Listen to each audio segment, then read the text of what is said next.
Buenos días, niños y niñas, de nuevo. Espero que hayan disfrutado mucho de la clase de lenguaje y que se hayan quedado con muchas inquietudes y con una lista de libros que tengan ahí en casa para que puedan leer, ir a sus bibliotecas de sus municipios, indagar en diferentes lugares y viajar a través de la lectura, porque recuerden que esa es otra forma en la que podemos viajar desde casa. Bueno, hoy entonces tenemos precisamente Me muevo por el mundo desde casa. Hemos ido a lugares cercanos, hemos ido a lugares de nuestro departamento, pero hoy vamos a ir un poquito más lejos.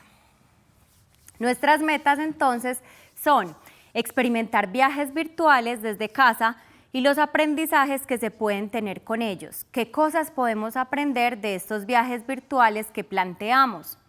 Y también vamos a tener un reto y es diseñar un viaje virtual para las personas que no pueden ir a nuestro territorio, a un lugar del territorio en el que vivo.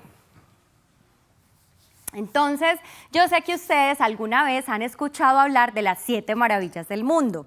Hoy no vamos a alcanzar a ir a todas las 7, vamos a ir solamente a 3, pero ustedes en casa quedan con el reto de seguir viajando con las diferentes herramientas que ya hemos trabajado y otras nuevas que ustedes exploren en casa.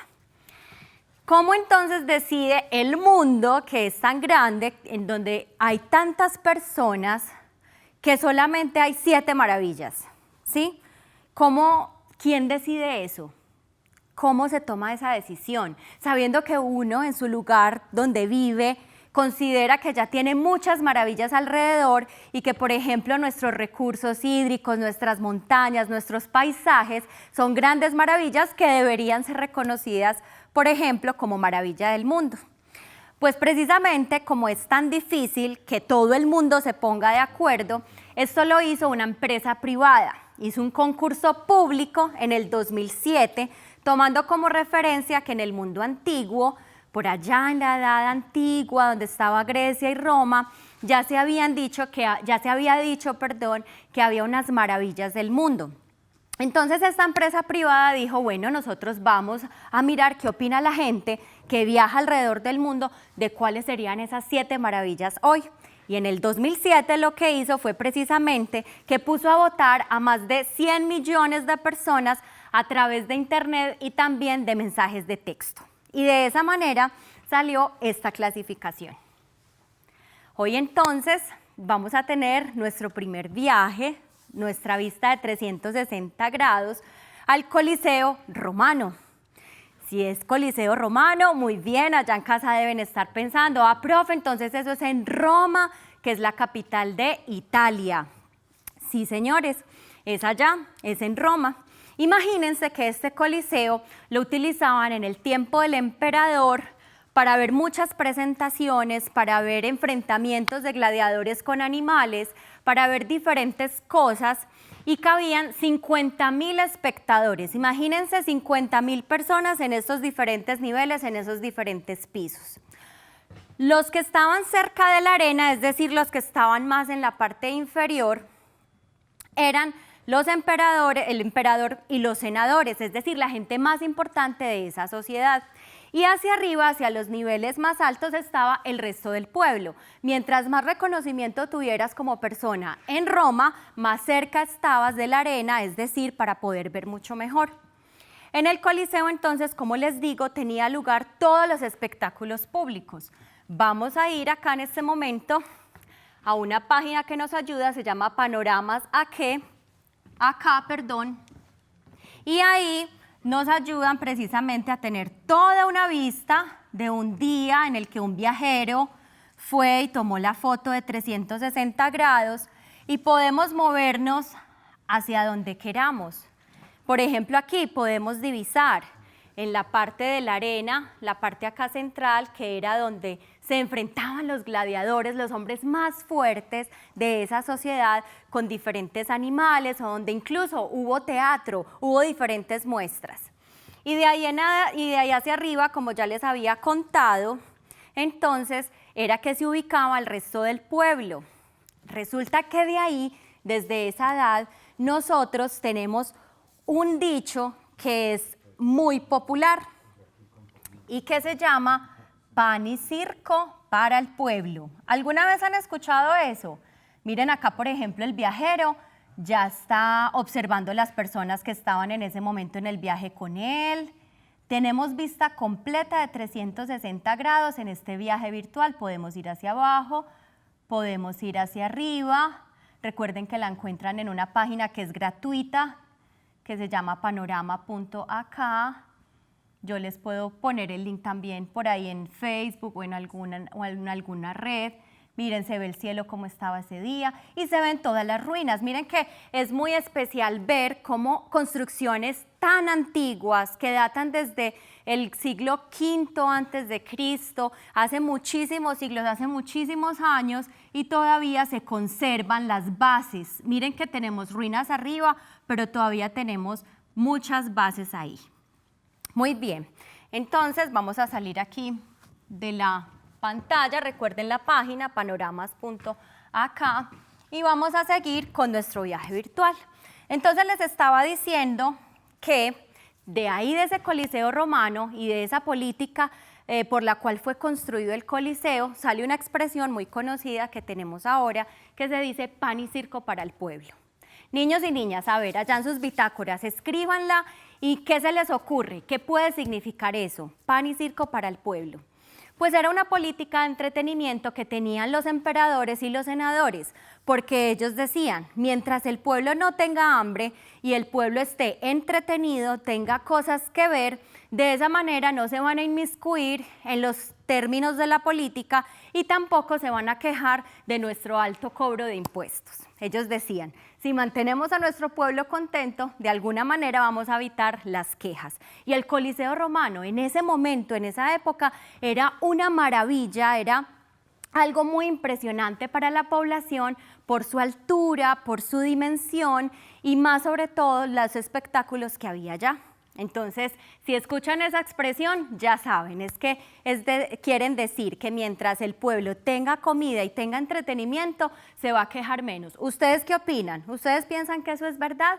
¿Que eso hace que la gente se queje menos de los impuestos y de las políticas que hay en nuestras ciudades y en nuestros municipios? Todas estas ideas, anótelas en sus bitácoras y compártanlas con nosotros. Muy bien, entonces acá tenemos que el Coliseo se usó durante casi 500 años. Imagínense 500 años en uso, una obra majestuosa como esa.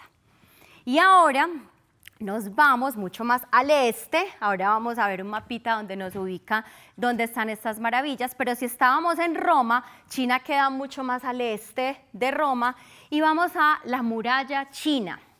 Esta muralla china es uno de los monumentos más grandes de la historia de la humanidad. En casa calculen a ver, más o menos cuánto creen que podía tener de longitud, cuántos kilómetros. Imagínense que tenía 6.000 kilómetros aproximadamente de longitud. Y de altura, ¿cuánto creen ustedes? De altura, es decir, desde la base hasta el final, tenía aproximadamente entre 7 a 8 metros. ¿Sí? Y esa muralla fue creada con un objetivo, y era proteger a la ciudad de las invasiones bárbaras, de invasiones que venían de otros países a apropiarse de esos recursos.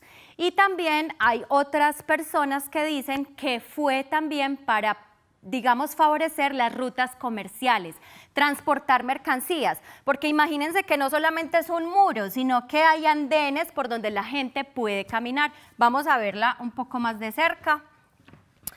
Voy a salir de este modo.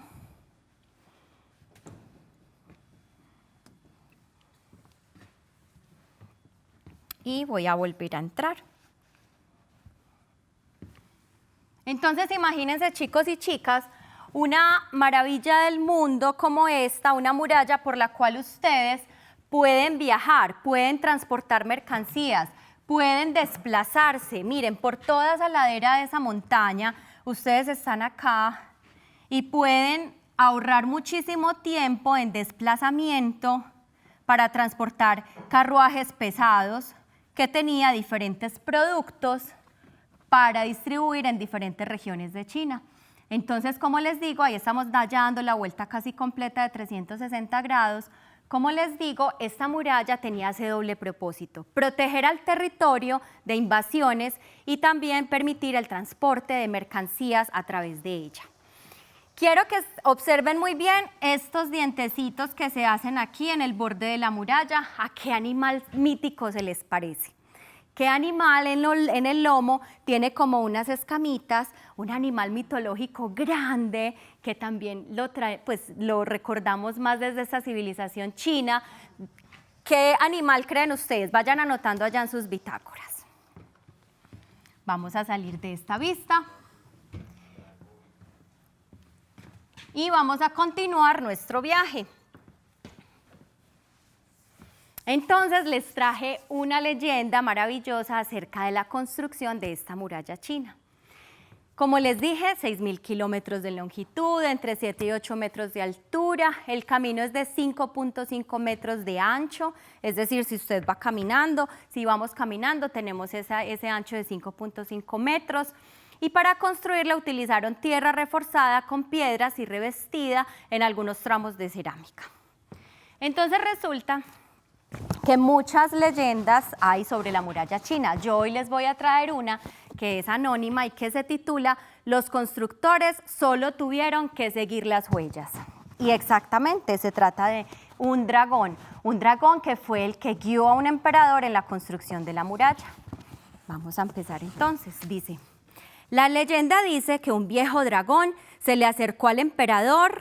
El viejo dragón se le acercó al emperador. Ahí está. Y le indicó el lugar donde habría de construir un monumento para defender a su imperio y además para demarcar los límites de su gran nación. Entonces ahí está el dragón con el emperador. El dragón habría dado instrucciones específicas al emperador y a los constructores, pero además les había dicho que iría marcando el camino por donde se debía construir la muralla.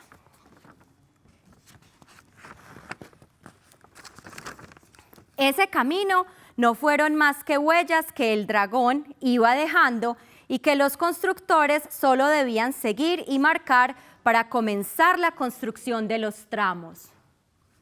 Así, la planificación y la dirección hacia la que se dirigía la colosal obra quedaba en manos del sabio animal, quien al llegar a las orillas del río Yagu se dejó caer producto del cansancio. Imagínense el dragón recorriendo todos esos kilómetros, marcándole a los seres humanos por dónde hacer esa muralla. Estaba cansado y entonces descansó en el río Yagu. Como reconocimiento a la labor del dragón por proteger al pueblo chino, las almenas que están en la parte más alta de la pared son en realidad las escamas superiores del viejo dragón, que enmarcado en esa muralla aún reposa sobre las montañas del norte de China. Recuerdan que les había dicho que estas que se llaman, ya sabemos el nombre por el cuento, almenas. Estas almenas quieren representar o hacerle un homenaje al dragón, a sus escamas, y es un agradecimiento por haber guiado ese viaje de la muralla. Y colorín colorado, esta leyenda se ha terminado. Miren diferentes formas también en que ustedes pueden contar historias.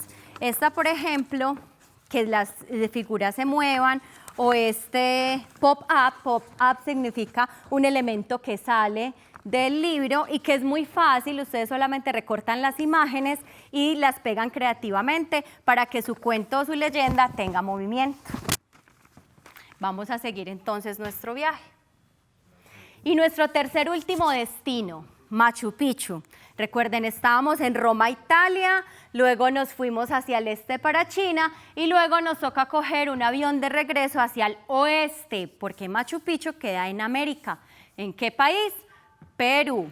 Dice así: ciudad inca que nunca fue encontrada por los conquistadores españoles hasta muchos años después. Se encontraron muchas comunidades, pero este Machu Picchu fue difícilmente encontrado, entonces pasaron muchos años antes de que eso tuviera lugar. Construida en una montaña sobre el valle de Urubamba, en el Perú, a 2.400 metros sobre el nivel del mar, es decir, un poco más alto que la ciudad de Bogotá. ¿Cuál fue el objetivo? Servir como lugar de descanso y de santuario. Allí se hacían los homenajes más importantes que el Imperio Inca le hacía a sus dioses. Abandonada aproximadamente 100 años más tarde, tras la conquista española del Imperio Inca, que fue aproximadamente en el año 1532. Vámonos entonces a una vista de 360 grados de Machu Picchu. Bueno, esta no me está funcionando, pero es exactamente en la misma página que les dije ahora, panorama. Voy a intentar hacerlo desde la página, pero saben que se los voy a dejar como reto en casa. Ya vimos la vista de 360 grados de la muralla china, ya vimos la vista de 360 grados del Coliseo romano y ahora aprendamos de Machu Picchu con un video que les traje para el día de hoy. Entonces allá en casa, bien atentos con sus bitácoras y tomen nota. ¿Qué fue Machu Picchu? Hay muchas teorías. Unos dicen que fue un templo, otros dicen que fue una fortaleza. Pero lo que han descubierto muchos arqueólogos es que en realidad era la hacienda del Inca Pachacútec. Los incas, cada vez que conquistaban una tierra, siempre separaban un lugar para su descanso. Pachacútec pensó que este lugar de Machu Picchu sería perfecto para su hacienda. Así, mandó a edificar una ciudad que tuviera las mismas comodidades que Cusco, la capital del imperio. No solamente casas para el Inca y su corte, sino también salones ceremoniales y muchos andenes para que pudiera autosostenerse. Machu Picchu estaba lleno de andenes y de sirvientes, llamados llanas, que atendían los cultivos como el maíz.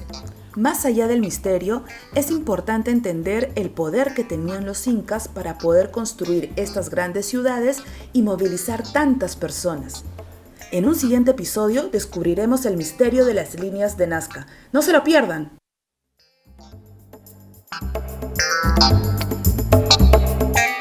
Bueno, muy bien.